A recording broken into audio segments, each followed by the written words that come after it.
अस्सलामु अलैकुम वरहमतुल्लाहि वबरकातुहू। जनाब अली, अर्ज़ ये है कि जिस मुल्क में टाइगर महफूज नहीं है, जो हुकूमत ने अपने टाइगर बनाए हुए हैं वो महफूज नहीं है, तो दूसरा बंदा क्या उम्मीद लगा सकता है हुकूमत पाकिस्तान से, इमरान खान से।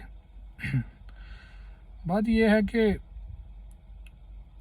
इस्लामाबाद में जिस रोड का नाम श्रीनगर रखा है, उसी रोड पर श्रीनगर की तरज का वाक़या होता है। एक नौजवान को 22 गोलियां पुलिस वाले मार के कत्ल कर देते हैं। और ये वाक़या कोई पहला नहीं है पाकिस्तान में इस हुकूमत के लिए। सानहा साहिवाल और इससे पिछली हुकूमत का जो ये लोग बहुत ज़्यादा मामला उठाते थे वो था मॉडल टाउन वाला, और इन लोगों ने आगे मॉडल टाउन का भी कुछ नहीं किया। यानी अगर उसमें जो लोग गुनहगार थे उनको सज़ा मिलती, साहिवाल वालों को मिलती, और फिर इस तरह का वाक़या ना होता। अगर होता भी तो लोगों को उम्मीद होती कि जनाब अली हमारा वज़ीर आज़म ईमानदार है, कानून पसंद आदमी है, असूल पसंद आदमी है, वो कभी भी नहीं छोड़ेगा इन पुलिस वालों को। लेकिन किसी को कोई उम्मीद नहीं है इस बंदे से कि एक बच्चे को कत्ल किया गया। और कहते हैं कि रियासत माँ के जैसी होती है, और जो वज़ीर आज़म होता है बकौल इमरान खान के वो बाप की हैसियत रखता है। और ये कैसा बाप है कि जिसका बेटा कत्ल हो गया और वो अपने घर नहीं गया अपने बेटे की मैयत पर। अगर ज़्यादा मसरूफ़ था तो जनाजे के बाद चला जाता किसी दिन और उनको यकीन दहानी कराता कि मैं आप लोगों को इंसाफ फराहम करूँगा। लेकिन इतनी इक़दार हमारे माशरे में कहाँ है, इतना गैरत का लेवल हमारे माशरे में कहाँ है, इतनी सोच कहाँ है कि मज़लूम के सर पर जाकर हाथ रखा जाए, उसको हौसला दिया जाए, उसको कहा जाए कि तुम्हें इंसाफ मिलेगा। जब तक अगर मैं रहा तो मैं तुम्हें इंसाफ ज़रूर लेकर दूँगा। लेकिन इतना अखलाकी लेवल हमारा नहीं है, हमारी कौम का नहीं है, हमारे वज़ीर आज़म का नहीं है। उसके बाद दूसरा वाक़या जो बलूचिस्तान में हुआ, 10 मज़दूरों को कत्ल कर दिया गया रात के अंधेरे में। उनके मुंह पर पट्टियाँ बांधकर उनको उनके कमरे में या किसी दूसरी जगह पर ले जाकर कत्ल किया गया। तो ये इंसानियत सोच वाक़या है।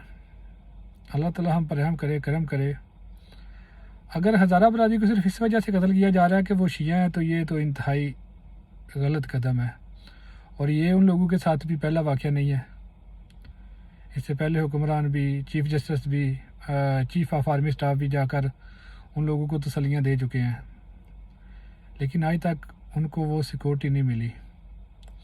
और हर बार बस यही कह के टाल दिया जाता है कि ये जी भारत करवा रहा है।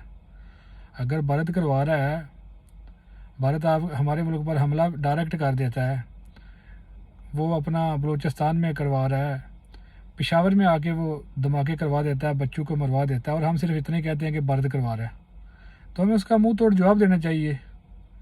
जैसे हर बार कहा जाता है कि ईंट का जवाब पत्थर से दिया जाएगा। अभी मेरी उम्र तकरीबन 33-34 साल हो गई है, मैंने तो वो पत्थर आज तक देखा नहीं है। ये इनके पास वो किधर पत्थर पड़ा हुआ है जो इन्होंने ईंट के बदले में इंडिया को मारना है। अगर हम में गैरत है तो हम लोगों को अपने लोगों की हिफाजत के लिए किसी भी हद तक जाना चाहिए। अगर इसी तरह का वाक़या किसी और मुल्क का हो जाए, अमेरिका वगैरह का कोई दूसरी कंट्री का बंदा मार दे, वो तो हमला कर देते हैं ऊपर। लेकिन हम लोग एटमी पावर हैं, हम लोग कहते हैं कि हम दुनिया के नंबर 1 फ़लाँ काम है, फ़लाँ काम है, लेकिन समझ नहीं लगती कि फिर हमारे लोग क्यों मारे जाते हैं। इंसानी जान की कोई कदर ही नहीं है।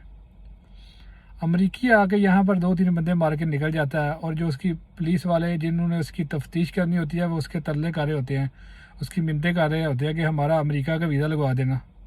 ये तो हमारा गैरत का लेवल है। इतने हम गिरे हुए हैं, तो फिर हम क्या उम्मीद कर सकते हैं इन लोगों से जो कानून नाफिज करने वाले इदारे हैं। और मैं ज़्यादा गहराई में नहीं जाऊँगा, क्योंकि कुछ चीज़ें जो होती हैं वो बंदे को सोच समझ कर करनी पड़ती हैं। लेकिन अगर देखा जाए तो वो बंदे को कहाँ से भेजा गया, कौन से एयरपोर्ट से वो गया था वापस अमेरिका, اور کس طرح ان لوگوں کے گھر والوں کو چلو ان کو دے دی گئی، لیکن کس طریقے سے دی گئی یہ بھی بات سوچنے والی ہے۔ بھائی ہم کسی کے خلاف نہیں ہیں، نہ حکومت کے خلاف ہیں نہ اداروں کے خلاف ہیں، ہمیں صرف انصاف چاہیے۔ ہمارے جو بہن بھائی ہیں جن کا خون بغیر وجہ کے بہایا جا رہا ہے، بھائی آپ کی ریاستی لڑائیاں ہیں، ملکوں کی لڑائیاں ہیں، اگر ایسے ہی ان لوگوں نے ہم پر کیا نام ہے دہشت گرد ہم میں سے لے کر استعمال کرنے ہیں انڈیا نے، تو ہم ڈائریکٹ ان سے جنگ کر کے مر جاتے ہیں یا ان کو مار دیتے ہیں، وہ مار کے چلے جاتے ہیں، اور ہم جو ہے کیا نام ہے ڈپلومیسی کی سیاست کر رہے ہیں، ہم جی پوری دنیا میں تاثر دے رہے ہیں کہ ہم لوگ بہت اچھے ہیں، کتنا اچھا بنیں گے۔ اور کہتے ہیں میں تو یہ کی بات جانتا ہوں کہ بندے کو شریف ہونا چاہیے، بغیرت نہیں، کسی کو چھیڑو نہیں، اگر کوئی چھیڑتا ہے تو اس کو چھوڑو نہیں۔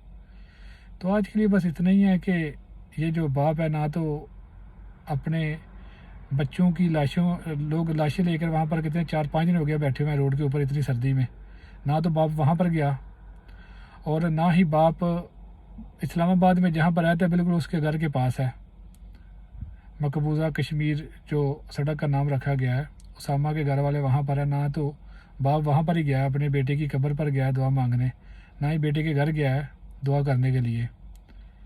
تو ان لوگوں سے ہم لوگ کیا امید رکھیں؟ مثالیں اقتدار سے آنے سے پہلے حضرت عمر کی دیتے تھے، اور حکومت میں آنے کے بعد دیکھ لیا آپ نے ان لوگوں نے کیا کیا ہے ہمارے ساتھ، انصاف کے معاملے میں، مہنگائی کے معاملے میں، لاقانونیت ہر جگہ پر آپ کو نظر آئے گی، مہنگائی ہر جگہ نظر آئے گی، بد امنی ہر جگہ نظر آئے گی، کچھ بھی تو نہیں اس بندے سے کنٹرول ہوا، اور وہ ابھی بھی بول رہا ہے کہ میں ریاست مدینہ بناؤں گا۔ چلو اللہ تعالیٰ اس کو کامیاب کرے، میری بس یہی دعا ہے کہ اللہ تعالیٰ ان لوگوں کو ہدایت دے دے، اگر ہدایت ان کے نصیب میں نہیں ہے تو اللہ تعالیٰ ان سے ہمارا پیچھا چھڑا دے، ان سے پیچھا چھڑا دے، اور زندگی میں کبھی ان لوگوں کی شکلیں ہم کو دیکھنے کو نہ ملیں۔ ان لوگوں کو یہ نہیں پتا ہے کہ اقتدار چلا جاتا ہے، لیکن اقتدار کے بعد اگر آپ چاہتے ہو کہ آپ کو اچھے لفظوں سے یاد کیا جائے، آپ کے اقتدار ہوتے ہوئے بھی آپ کو اچھے لفظوں سے یاد کیا جائے، تو کام ایسے کرو نا، کام کرتے نہیں ہیں کوئی بھی، بس آتے ہیں وزارت عظمیٰ کے مزے لیتے ہیں، دوستوں کو بہن بھائیوں کو نوازتے ہیں اور نکل جاتے ہیں، اور خود ہی اپنے اوپر یہ کیا نام ہے ایک لفظ اپنے اوپر غالب کیا ہوا کہ میں ایماندار ہوں، اور بھائی ایمانداری تو تمہاری ثابت ہوگی حکومت جانے کے بعد، اور اس کے بعد ایک عدالت اوپر ہے بڑی والی عدالت اللہ تعالیٰ کی، تو اس میں پتہ چلے گا انشاءاللہ۔ تو بس اتنا ہی ہے، بات لمبی ہو گئی، بس اللہ تعالیٰ آپ کا حامی و ناصر ہو، والسلام۔